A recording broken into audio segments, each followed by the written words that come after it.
हाल ही में संपन्न लोकसभा चुनाव के चलते राज्यसभा में 10 सीटें रिक्त हो गई हैं।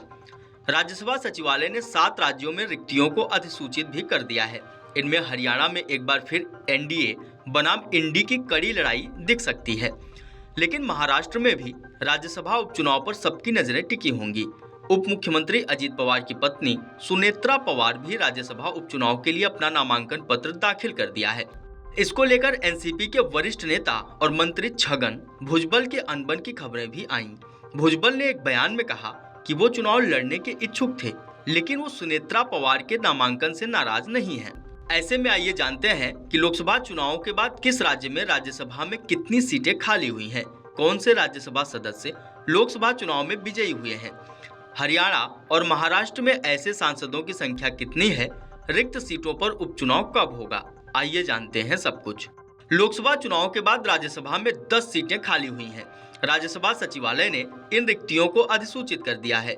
जो सीटें खाली हुई हैं उनमें असम, बिहार और महाराष्ट्र में 2-2, हरियाणा, मध्य प्रदेश, राजस्थान और त्रिपुरा में 1-1 सीट शामिल है।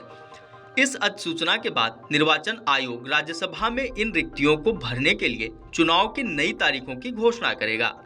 मध्य प्रदेश से राज्यसभा के सदस्य रहे ज्योतिरादित्य सिंधिया ने गुना से लोकसभा चुनाव लड़ा था और जीत दर्ज की है। भाजपा नेता को केंद्र में मोदी कैबिनेट में दूरसंचार और पूर्वोत्तर विकास मंत्रालय भी सौंपा गया है। वहीं महाराष्ट्र से भाजपा के राज्यसभा के सांसद रहे पीयूष गोयल और उदयनराजे भोसले अब लोकसभा के सदस्य हैं। मुंबई उत्तर सीट से जीते गोयल को मोदी सरकार में वाणिज्य एवं उद्योग मंत्री बनाया गया है। वहीं दूसरे नेता उदयनराजे भोसले सतारा से लोकसभा चुनाव जीते हैं। हरियाणा में पूर्व मुख्यमंत्री भूपेंद्र हुड्डा के बेटे दीपेंद्र हुड्डा ने रोहतक लोकसभा सीट से चुनाव जीता है। पहले वो हरियाणा से कांग्रेस के राज्यसभा सदस्य थे। इसके अलावा बिहार से मीसा भारती, विवेक ठाकुर, असम से कामाख्या प्रसाद तासा और सर्बानंद सोनोवाल, राजस्थान से केसी वेणुगोपाल और त्रिपुरा से बिप्लब कुमार देव भी लोकसभा चुनाव जीते हैं। इन नेताओं के चुनाव जीतने से राज्यसभा की सीटें खाली हुई हैं। आपको बता दें कि जिन 7 राज्यों की 10 सीटों पर रिक्तियों की अधिसूचना जारी की गई है, उनमें 7 सीटें भाजपा, 2 कांग्रेस और 1 राष्ट्रीय जनता दल यानी आरजेडी के पास थीं।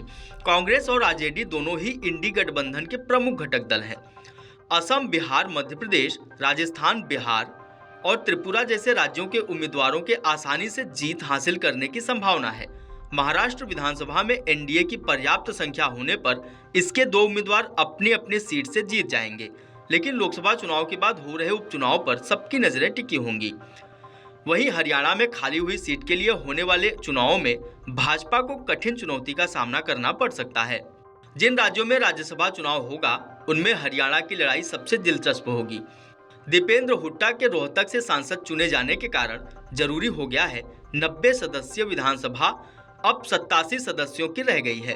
पार्टीवार ताकत पर गौर करें तो भाजपा के पास अपने 41 विधायक हैं। इनके अलावा 2 विधायकों निर्दलीय नयन पाल रावत और हरियाणा लोकहित पार्टी के गोपाल कांडा के समर्थन के साथ भाजपा के पास 43 सीटें हो जाती हैं। वहीं दूसरी ओर विपक्ष की ओर गौर करें तो इधर 44 विधायक दिखाई देते हैं। इनमें कांग्रेस के 29 विधायक, जननायक जनता पार्टी के 10 और 3 निर्दलीय रणधीर गोलान, धर्मपाल गोंदर और सोमवीर सांगवान। चौथे निर्दलीय बलराज कुड्डू और इंडियन नेशनल लोकदल के अभय चौटाला भी शामिल हैं। 3 निर्दलीय रणधीर गोलान, धर्मपाल गोंदर और सोमवीर सांगवान ने पहले सरकार को समर्थन दिया था, लेकिन हाल ही में उन्होंने कांग्रेस का समर्थन कर दिया। महम से निर्दलीय विधायक बलराज कुड्डू ने न तो भाजपा को और न ही कांग्रेस को समर्थन दिया है। इंडियन नेशनल लोकदल के अभय चौटाला ने भी अभी तक किसी भी पार्टी को समर्थन देने की घोषणा नहीं की है। कांग्रेस को उम्मीद है कि अगर उसे सभी विपक्षीय विधायकों का समर्थन मिल गया तो भाजपा से चुनाव जीत सकती है, लेकिन इतना सब कुछ आसान होने वाला नहीं है।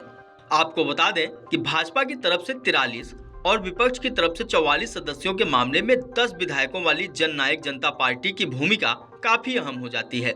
दुष्यंत चौटाला की पार्टी के कुछ विधायकों की पार्टी से नाराजगी की खबरें आती रही हैं। जननायक जनता पार्टी के 2 विधायक जोगीराम सिहाग और राम निवास सुरजा खेड़ा ने भाजपा को समर्थन देने की घोषणा की है।